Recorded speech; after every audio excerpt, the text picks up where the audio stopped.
in the Kenyan context, among others. Some of the top lawyers in the country have, however, termed the move as efforts in futility, with almost zero chance of replaying the BBI reggae. However, what is the AG's endgame in this, and will there be other petitioners? KTN's Emmanuel To interrogates.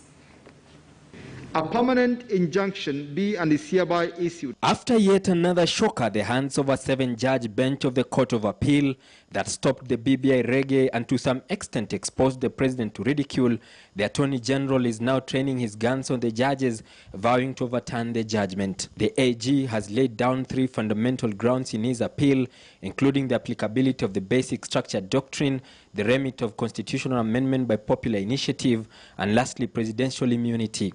We hereby set aside the following declarations. On the basic structure doctrine, 6 out of 7 judges held that the basic structure doctrine applies in Kenya and that it limits the power to amend certain provisions of the Constitution. However, the AG argues that historically, the doctrine had been applied only in situations where the amendment power is reserved for Parliament. Has contravened Chapter 6 of the Constitution. Similarly, the AG says the president was not a promoter of the popular initiative to amend the Constitution through the BBI process. Nevertheless, he argues there is no provision in the Constitution barring the president from initiating amendments to the Constitution through a popular initiative. The court had declared the president could not use the popular initiative route to change the Constitution. Lastly, on the presidential immunity, he says the finding had no support in the provisions of the Constitution. But now we must move forward. We must focus on the economy. We must focus on job creation. Before we now go to another step, please, can we just sit down and have what I normally say, a candid talk? The government's chief legal advisor would want to save face by appealing. It is important that these inquiries are now discussed at the Supreme Court and then cemented as the law of Kenya. And as lawyers grapple with the possibilities of a win in the Supreme Court against what they termed elegant ruling in the courts, BBI lawyer and ODM leader's lawyer Paul Mwangi clarified what he had tweeted, quote, Bomas 3 loading, as meaning the BBI conversations would continue, but the ODM side was not going to appeal the case. Kuvunjika kwa mwiko sio mwisho wa upishi.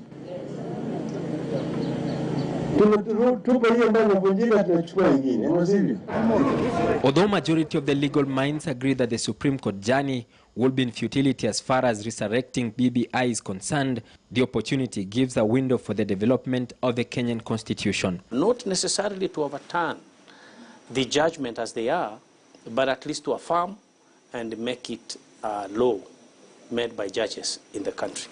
This culture of hyper amendments, you know, that the Constitution is changed and amended like a shirt in the morning, you know. So that's what Kenyans were guarding from. After being flawed in the High Court and in the Court of Appeal, the BBI proponents are now looking for an alternative through the Supreme Court of Kenya in order to resuscitate the BBI reggae. But will they be successful this time round? Only time will tell. Emmanuel To, KTN News, Nairobi. All right, now I'll start with you, Professor Shihanya. What is your take on the AG's list of grievances with that ruling? And do you agree with the sentiment that his move is, this move, if he makes it, will be one in futility? Morning again, viewers. This is a very, very important question for Kenya and Africa.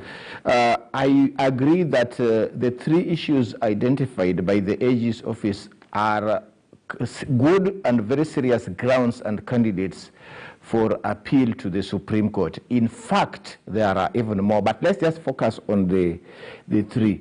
So the Court of Appeal, you will notice that in some cases, they have departed from, they have affirmed the High Court in some cases. In some cases, they have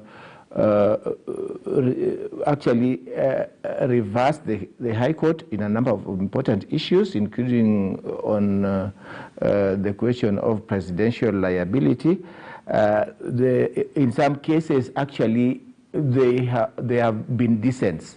And as any serious student or observer of the legal process knows, sometimes a dissent, even by one judge, has later on become the law. For example, we remember Lord Denning in England, and even some of the judges in Kenya in the earlier days, they wrote certain dissents which later on became law. And the fact that the Court of Appeal was not unanimous on all the issues shows us that there is a lot of room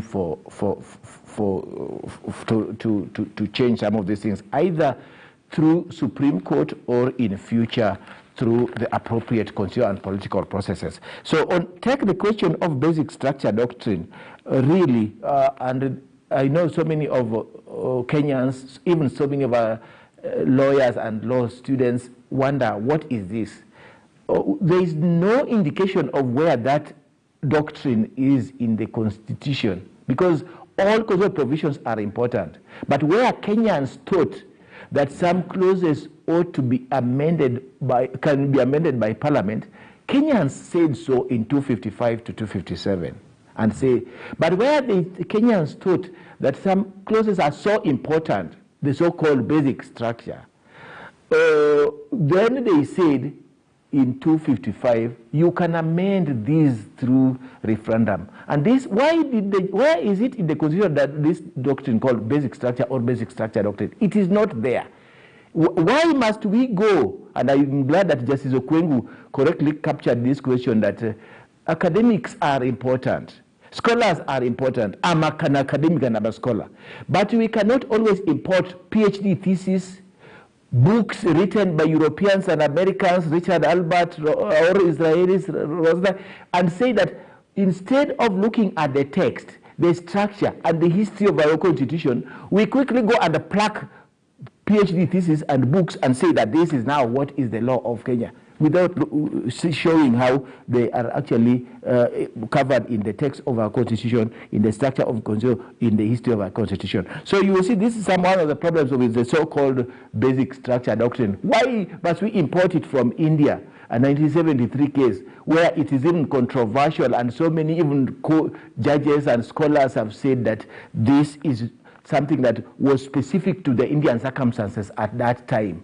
And India was also operating from the fact that it was about Parliament having amendment powers. There is nothing like referendum. So basic structure doctrine, even if it applies, would not apply where you have also a referendum, etc. And then they go on and say that now we have 4 sequences in amendment of the Constitution: civic education, public participation, constituent assembly, referendum. Constituent assembly was given as an alternative to referendum in Joya. But when this is 2004, 2005. But when we wrote the Constitution in 2010, we chose referendum. We didn't say that we will go Constituent Assembly. But the Court of Appeal says we must go through Constituent Assembly. What is a Constituent Assembly? How is it composed? So the Court of Appeal was writing a new constitution for us on amendment. And one of the main reasons why the AG and other people should appeal is that in the future it will be completely impossible, impossible is the word, not difficult, impossible to amend the Constitution. And Kenya is a dynamic country. So these are some of the very many, and if the issue of presidential role in amendment of the Constitution. What if a president is in the minority? You have won elections, but you don't have enough in Parliament, because the Court of Appeal was saying that a president can only go through Parliament. But as they also remarked rightly, we are as of now mainly presidential system, whereby the president doesn't sit in any of the houses, doesn't sit in the National Assembly, doesn't sit in the Senate. And it's also possible that you may be a very popular president, but you don't have the majority in either house or in both houses. What do? You may be an independent candidate, president who ran as an independent candidate, which is also now possible under our Constitution. And why will you approach Parliament? You don't sit there, you have nobody there. So, because none of them you don't belong to a party. These are some of the problems whereby there is too much importation of theory, of untested scholarship, untested academic works, into constitutional practice. So the Wanjikus of this country, the common person which the court was trying to protect, has to go and look at which professor has written the new theory on constitutional amendment and how will it apply to Kenya. That is not what was intended in the 2010 Constitution. We are governed by the text on the Constitution, etc., etc. So that is also the question of a amendment by popular initiative. And our argument has been consistent that the Constitution does not define who a promoter is. Of course, the High Court had called it an initiator. I'm glad the Court of Appeal tried to correct the High Court on that, but still didn't improve on the final decision. Because there is no definition of who a promoter is. There is no clarity in the Constitution on, so there is no who can do it and who cannot promote. It's not there. There is no definition of where the text must come from. Can it come from a presidential task force? Can we import the Constitution from the scholars they are talking about? There is no clarity on that. So it means that the president can actually be a promoter. But in this case, we are saying there were two promoters. It is clear that there were two promoters, and that is Waweru, Honorable Waweru and Honorable Junet Mohammed. But then somehow the court says that the president, it appears, cannot be a promoter, and somehow they say that the president was in the BBI steering committee or BBI task force, etc., that this was like a continuum in terms of being a promoter. One of the decisions was saying that. So this is really a decision that, but there's a lot of hope into the future. The main hope is this. BBI had 4 limbs, has 4 limbs. I want to talk about in present continuous tense. Has 4 limbs. Number 1 is its momentum proposals. Number 2 is policy proposals, administrative proposals, legislative proposals. A number of these can still be implemented through appropriate negotiations. But even constitutional amendment proposals can still be implemented into the future, because some of the objections from the Court of Appeal were that you didn't follow this process, you didn't give this evidence. So there's a way in which even into the future this can be implemented. And we have hope in the fact that when the Njoya decision, Njoya versus AG, this was Justice Ringera leading the court in basically stopping the bombers process. We are in a similar situation probably. And when that happened, many of us said, hey, why is it also applying rules which don't exist in our constitution to stop a very popular initiative which included what looked like what was actually a constituent assembly called bombers? And as we all know, the opinions of my other guests here in studio. So, one comment. Just one comment that, as we all know, then we had the 2010 Constitution after further consultation. So it's still possible to redeem the situation. Thank you. Yes. Now, Mr. Kioko, he's projecting a lot of hope in the future and also pointing to the fact that outside constitutional amendments, there are some other options that the proponents actually have. But there has been talk of let us respect the court and just move on. Do you think this is a genuine sentiment, or do you foresee this re-emerging in another form? First, I think we need to be very clear that whatever the good professor is referring to. Yes. I've remembered I had him when the High Court ruled. He was on TV. He was all over town, really, speaking the same language. He had an opportunity to canvass the Court of Appeal so that they agree with his argument or not. His arguments were flatly rejected. So to continue perpetuating your side of the story, yet a 7-judge bench, competent 7-judge bench sat, listened, and ruled against your theory or your perception of reality, it really is more about an ego trip than anything else. There is no substance. It is his way of looking at it. You know, there was one High Court judge who said we should not allow the hand of the dead to control the destiny of the future. They're basically saying the spirit of the Constitution should be negated. Let us read the law as is. Yet we know where we've come from. We know there are certain things that happen in this country, that the Constitution used to be changed whimsically on the needs of the president. And that is why the Katiba was clear that you go through Parliament or you go through Wanjiku, and that the president cannot in his own self. Because we don't want to go back to that situation that the word of the president is law and in itself. So let nobody chime and cheat us that this was our Weru, Junet thing. This thing, we know where it started. Right. Every Kenyan is quite clear about it. And we need to accept that the Constitution 2010 was actually protected by the High Court of Appeal. First, by the High Court, that they made very major statements.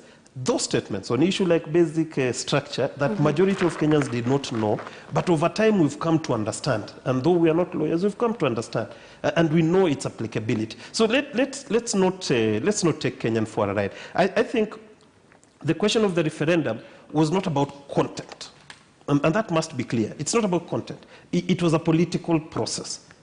It was a political process, and people messed up in that process. People ignored conventional timelines out of hubris, out of kiburi, out of feeling of wanting to tell Kenyans, mtadu, we have the government.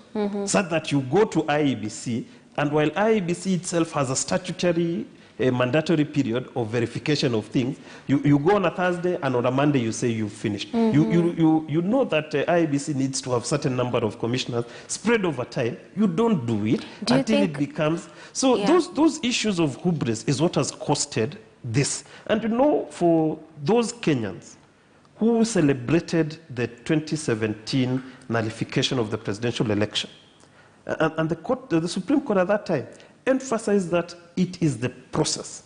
Emphasis must be placed on the process. If you miss the process, then the outcome is negated. Our people, or those people who pretended to support BBI, did not invest time in the process. And this is what we are reaping. It's costing them. It's a process that has costed them. When you look at it, it's not about content. It's not about whether the youth commission must be established. It's not about whether 5% should go into the ward development fund. It's not about increasing allocation to the counties. It's not all that. Those are not the issues. Now we're talking about the structures that are in place and the system that they should have gone through. They should have followed. They should have followed. There was a method that they should have... I think that is where we missed it, and we must accept. Going to the Supreme Court, what the Attorney General is attempting to do, really, he needs to do it, because this, by and large, has been a government project. It will be very unfair for certain rulings to stay as they are. It is expected that he would go to that. It is expected of him. There's something, it's more of an ego thing. But moving forward, I think there were certain issues that were identified in the BBI report, which were administrative, which are legislative, which were even constitutional, and did not require to go through a referendum. That can be attained. A consensus team in the form of an IPPG needs to come out, and so that the good proposals within IBI can be talked about in a bipartisan caucus that involves even the nemesis of Uhuru, who's his deputy president, Ruto. Let people sit. Let it be midwife by... I know Honorable Sakaja has created an IPPG format together. I saw a statement of him and Senator Mutula Kilonzo Jr. about it. Let the church be involved. So that all actors are brought in. Recall the spirit of the IPPG of 1997, so that that which is good is not lost, so that we don't lose this thing. Going to Supreme Court or wanting to continue challenging this is an ego trip, do you think? Okay, Mr. Mkunji, a lot of things have been pointed out. Professor Shihanya has talked about the players, and of course we do know the clout, that the political clout and the power that those who are the proponents of the BBI initiative have, and of course the courts go out and make a stand. Do you think this points to a maturity in this country? Have we come of age even to the point that we are not afraid of pushback? Or, you know, we've seen what has happened in the past with revisits and all that, but then the courts actually stand their ground. The judiciary stands its ground as far as some of these structures that Mr. Kioko is pointing to. Well, I first need to say that the ruling of the Court of Appeal yes. has come in to really show Kenyans where this country is from the 2010 Constitution right. in terms of maturity. And I would like to say I was very happy. And besides the ruling, I was happy with both the proponents and the opponents of the BBI. Because when I've listened to the people who lost the case, the appeal case, I've heard them say, well, we respect the courts, this has happened, and we need to see the way we can get our ways being done, and maybe recollect and see where it can be done better. So I want to congratulate the proponents.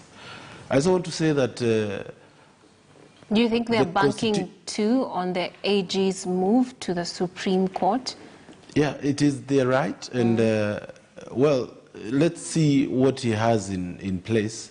But I wouldn't like to go the professor's way, where I found him very optimistic on the Supreme Court case, which I don't think it will go anywhere myself. But everybody has a right to go to the court of law. It is a maturity of the courts that is actually keeping this country very happy. And if you see what has happened against the executive of late, you have seen some executive orders being said they are illegal and they are unconstitutional.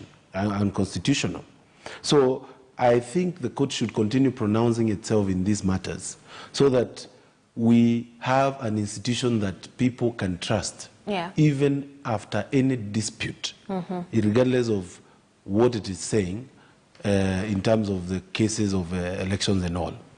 But I want to say something about the case and what really this issue of the ruling, both in High Court and the Court of Appeal, brought to us, and we need to think critically about it, is the issue of our elected leaders, our legislatures, both in the county assemblies and in the National Assembly and the Senate. It is a shock to me. These legislative houses are full of lawyers. They are full of people who understand laws. And to me, the fact that the case has been thrown out twice clearly shows that there is an issue with the motive and what pushes our legislatures to make their decisions. And there we should be worried while we go to 2022. Because we can't have a bill that was passed with close to 2/3 in both houses being thrown out by the courts and in all close to 14 grounds without even throwing out of any. It shows that people had other motives. They were motivated by other things to make decisions on behalf of Wanjiku. And it is a wake-up call to Wanjiku to look at the leaders and who are getting to these houses next election. So I just want to I'll cut you short. So far from the hubris and the pride and the assumption that clout will carry them through, do you think if they had gone by the book and followed the due process and not, done things in a manner that actually were basically shooting themselves in the foot, do you think this would have sailed through? That is a good question. And I would like to go back to the Punguza Mzigo bill that was thrown out by the county assembly just a few months ago.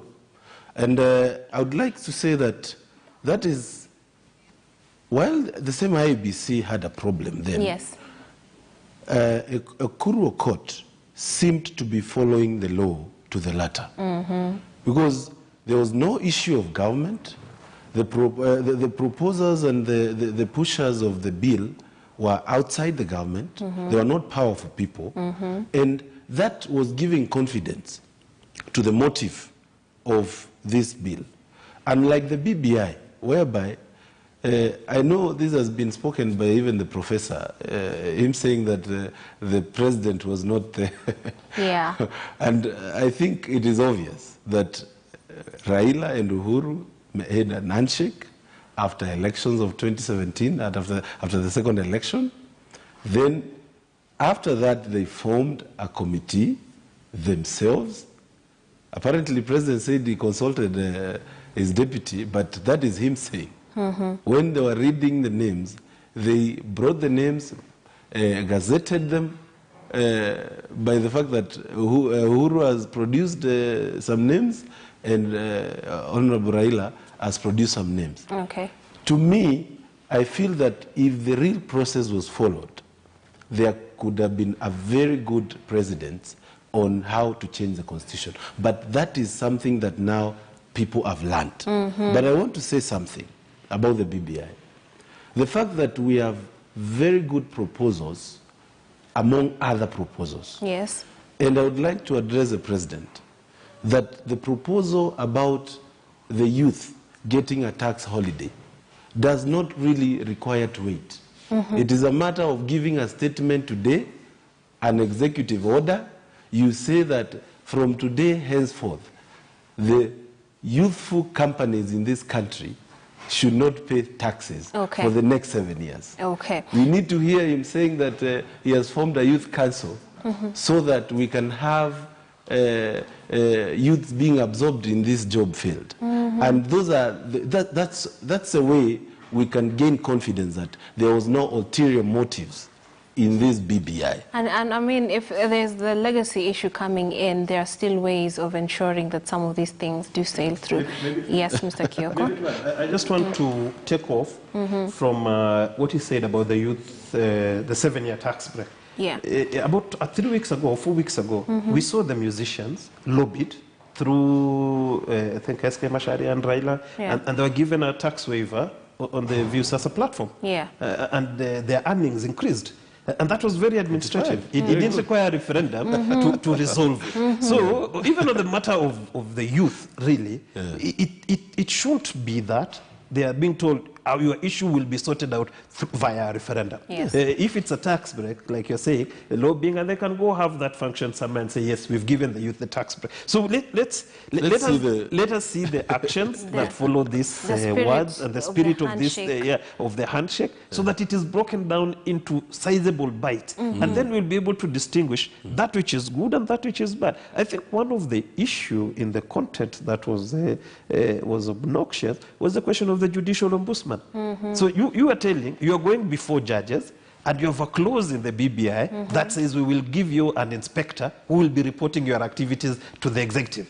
And you want these judges who are recruited in the Kibaki era, very fiercely independent judges, to allow such a thing to pass? Of course, they'll invest their time in looking for arguments to stop it. So we just need to recalibrate a little bit, and I think we can make it right. Okay. Yeah. Now, Professor Shihanya, I'd like you to get in on this as well. Your co-panelists think you are a bit too hopeful of the future when it comes to the BBI. What do you say about that? Well, there's a basis for being hopeful. I think I said one thing very clearly, that there's a chance the Supreme Court might reverse, just that, like on some issues, just like the Court of Appeal has reversed the High Court on some issues, which unfortunately they didn't capture. The co-panelists did not capture the fact that the Court of Appeal actually reversed the High Court on some issues.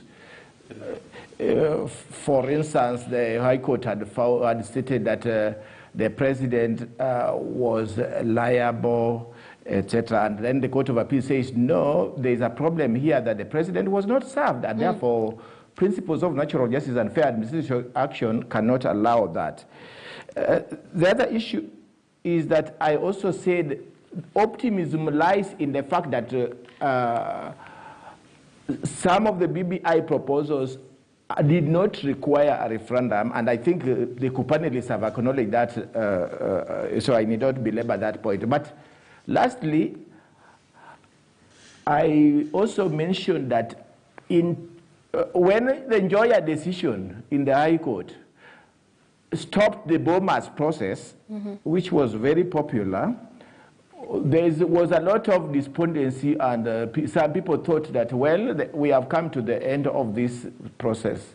So I want to be optimistic by saying that Kenyans can still engage, and as one of the co-panelists has said,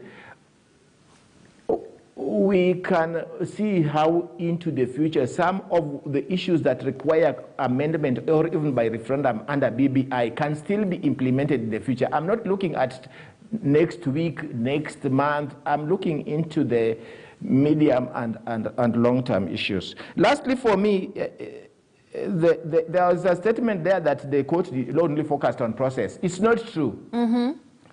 There was a long statement from the court that talked about the ombudsman. Yeah. And ombudsman is an issue of content. Ombudsman is an issue of content. Yeah. There was also talk of the shared prosperity, which is an issue of content. And it's unfortunate because the issue of ombudsman as a content issue was not pleaded in the High Court. It was not pleaded in the Court of Appeal. There were no submissions on it. And somehow the court made some findings on it, and which suggests that it may have influenced some of the thinking. Lastly, on that issue, there was also the issue of shared prosperity. And the court even commented on the content by saying, why should you have economy and shared prosperity in the Constitution? I think that's the issue for the referendum. And in any case, we have issues of culture in the Constitution. Why not economy? Why not, which is one of the main problems in this country. So there are so many issues which, as we go into the future, the short term, medium term, and long term, I'm very optimistic that a lot of these issues are being debated. And there were so many good proposals in even the BBI control reform issues, like resolving the gender issue. Yeah.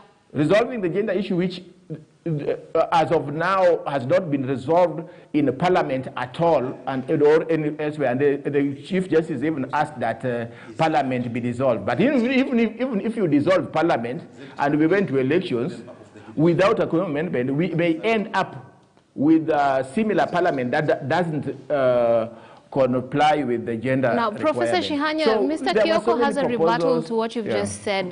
Let's give him a chance to weigh in on what you've just said. Thank you, Trix. I think the issue of the judicial ombudsman and the comment that was made by Justice Masinga came about on account of reinforcing the question of basic structure and its applicability. Now, in the 2010 Constitution, we say that the executive, there are three arms, independent arms, which is the executive, the legislature, and judiciary. Yeah. Now, an attempt to make a member of a body called ombudsman that is appointed by the executive to sit in the judiciary starts become overlapping of the basic structure. It's the same thing of saying we want MPs to be cabinet secretaries. So now you are making members of parliament who are part of an independent body called the legislature to become intertwined into members of the executive. At that particular time, the thought process or the basic structure of this country, which is independence of the three arms of government, is being interfered with. I think that was why the question of judicial ombudsman was pronounced by Justice Masinga. It wasn't because it wasn't conversed. I think it was being given as an example of how the basic structure of the country is being infringed on by some of these proposals. I think that we need to have clarity on that also. Go ahead. I want to say something about, I hear Professor is saying that there's good grounds for appeal, and I mean, he's optimistic, but let us be fair to this country. You know, it's always good to consider where we are as a country. Number one, we are right now, and we have spoken about this issue of COVID and the need of vaccinating people. Now, Professor Kihara, the AG, want to proceed to a Supreme Court, which is also costing a lot of money from government. If at all we can be told, and it has been ruled clearly, that even financing of this BBI has questions to be answered. And judges have even suggested that people can sue the president independently. And when I hear people now say, let's continue with this fight, it's like ignoring the Wanjikos of this country, ignoring the people who are languishing in serious problems and having serious problems with money and all. And to what end anyway? The process has failed. The reggae has stopped. Let us finish this. Let's focus on building this country. Let's focus on vaccinating people. Let's provide people with masks. Let's open this country to a China curfew, and so that we can have a country even in 2022. Okay, now let's take a look at this story and, analyze some of the reactions that came out of that ruling. Now, ANC party leader Musalia Mudavadi now says the BBI process hit a snag due to failure by its promoters to bring on board all stakeholders and Kenyans, but instead fashioned it as an elite document. Mudavadi says although his ANC party was supporting it, it pointed out the anomalies like the proposal to have the judiciary ombudsman. Deputy President William Ruto, on the other hand, says it is time to have the right priorities for the country, terming the BBI process a waste of time and resources. Take a look. Thank you. When the BBI process seemed alive and with a certain future, virtually all the political class was doing its bidding.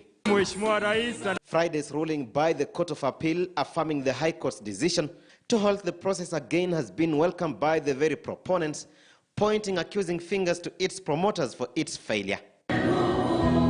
ANC party leader Musalia Mudavadi now says the promoters failed to bring on board all stakeholders, but instead fashioned it as an elitist document with no good intentions. We have, as Kenyans, spent our energy and our resources for the last 3.5 years talking about this thing, refusing to listen to each other, making it look like it's a one-way street, and now the courts have just put a stop to the entire thing. During the launch of the BBI process at the Bomas of Kenya in Nairobi, Mudavadi pointed out and warned against the proposal to have a judiciary ombudsman appointed by the president. The ANC party boss revisiting the issue, terming it as a poison chalice that will water down the independence of the judiciary. When I was in Bomas, some of the people were jeering because I had brought up that point.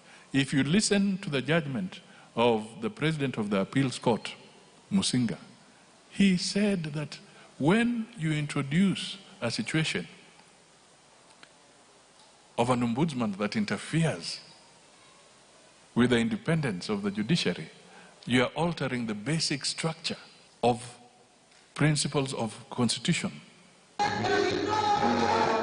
Deputy President William Ruto has been opposed to the process, saying it was not a priority for the country, has also welcomed the ruling.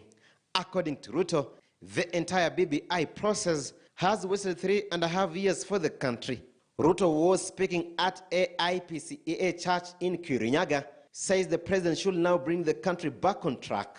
Mungu ametumia mahakama kusimamisha mambo haya ya rege ili sisi tuliopatiwa nafasi ya uongozi, tulio na mamlaka, tulio na uwezo, tujue ya kwamba hatuwezi kutumia mamlaka tuliopatiwa na uwezo tuliopatiwa kwa njia ya ubinafsi, kupanga mambo ambayo yanatufaidi sisi kama viongozi ya vyeo na kugawana mamlaka.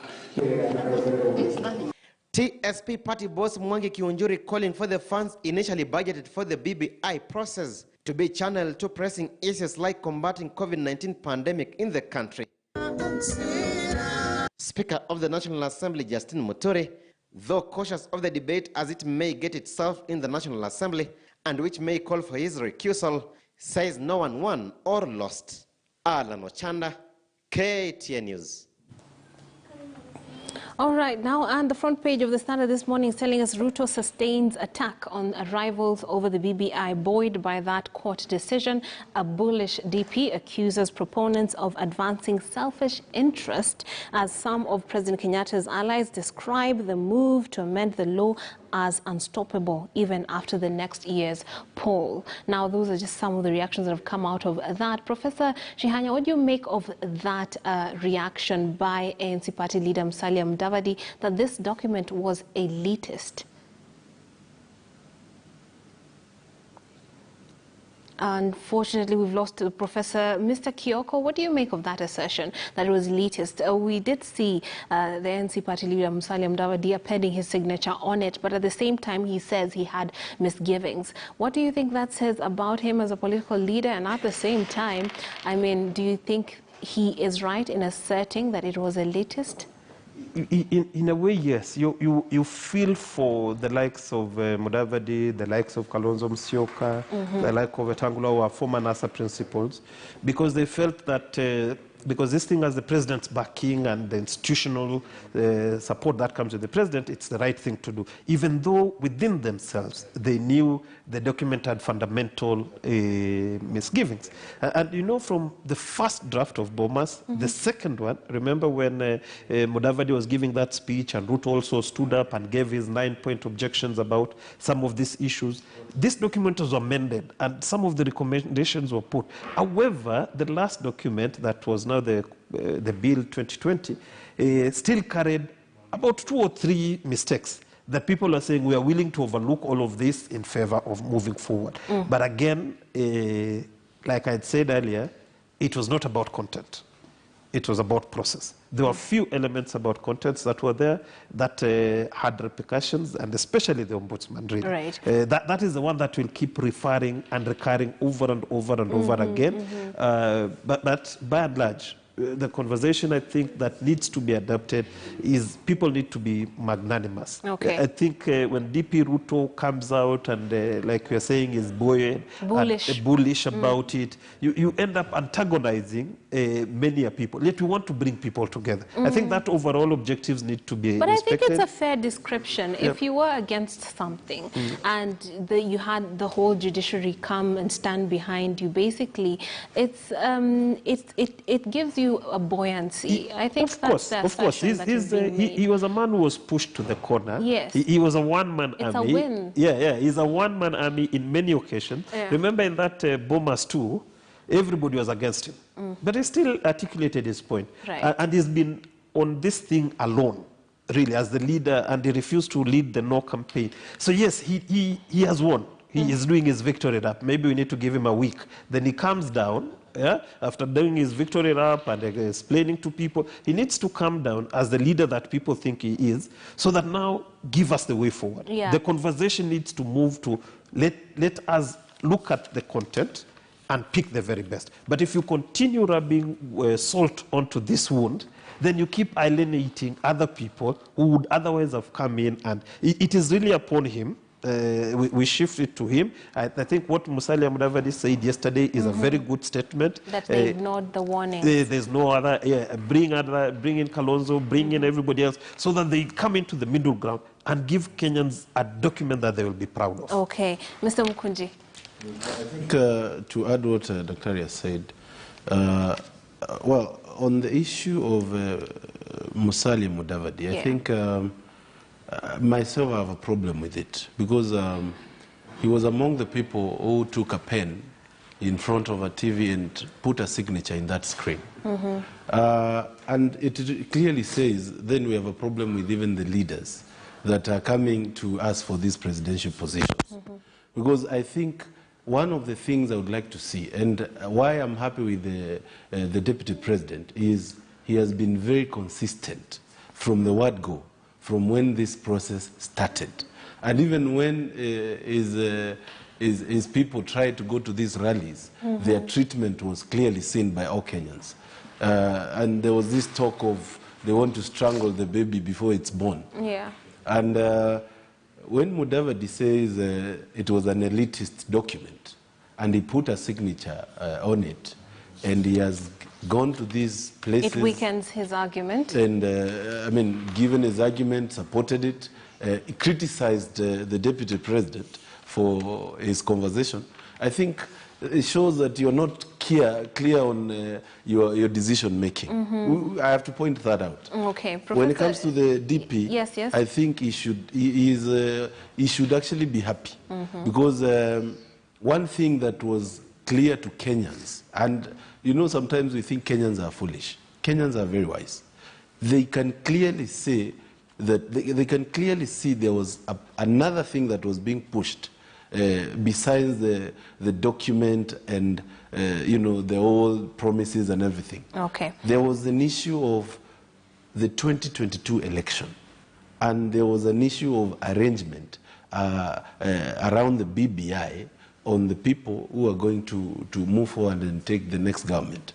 So the failure of such a plan is a good moment for the DP, and I think he deserves the victory. His reaction, you feel, is in order, given his position. Now, Professor Shihanya, please give us your comment on the reactions. Proponents, of course, urging the country to move on, while those who are opposed to it, of course, are making a victory lap, led by the Deputy President, who was against it from the get-go. But, of course, we have Musalia Mudavadi, who's saying that there were misgivings about this document, even though they appended their signature on it as ANC. Thank you. So, of course, even proponents of the BBI are saying, let's move on, and nothing can be clearer from that. Everybody wants to move on.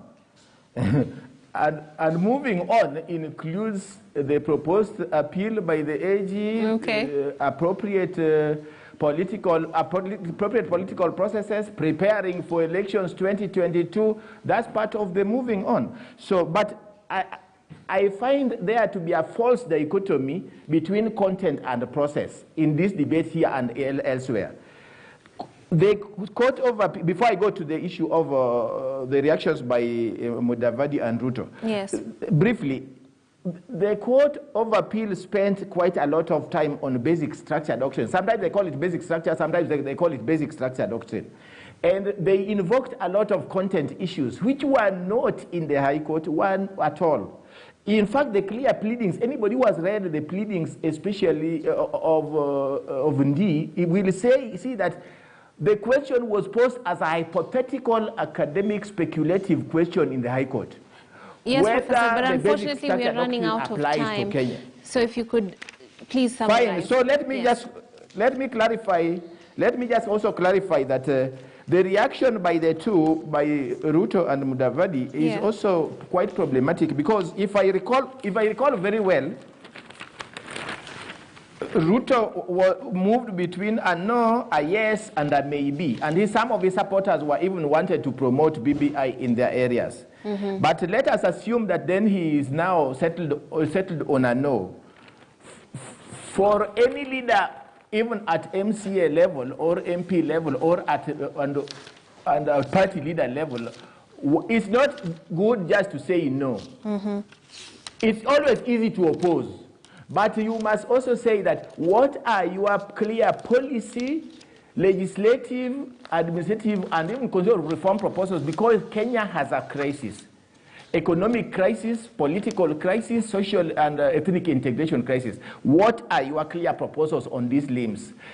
Handouts do not help solve these fundamental problems. So that is how I would say that the two should really give a clearer roadmap on how we can resolve governance issues, human rights issues, integration issues, ethnic integration. Some of them are even saying that ethnicity is not a problem in Kenya. Like Ruto is saying that tribalism is not a problem in Kenya, which is known to be not to be true.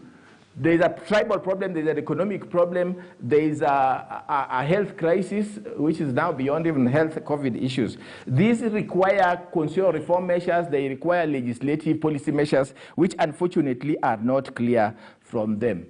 Okay, that is Professor Ben Sihanya, who's a constitutional law expert and advocate. We also had with us here in studio Joseph Kioko, political analyst, as well as Gitonga Mukundi, who is also a political analyst. Thank you very much, gentlemen, for joining.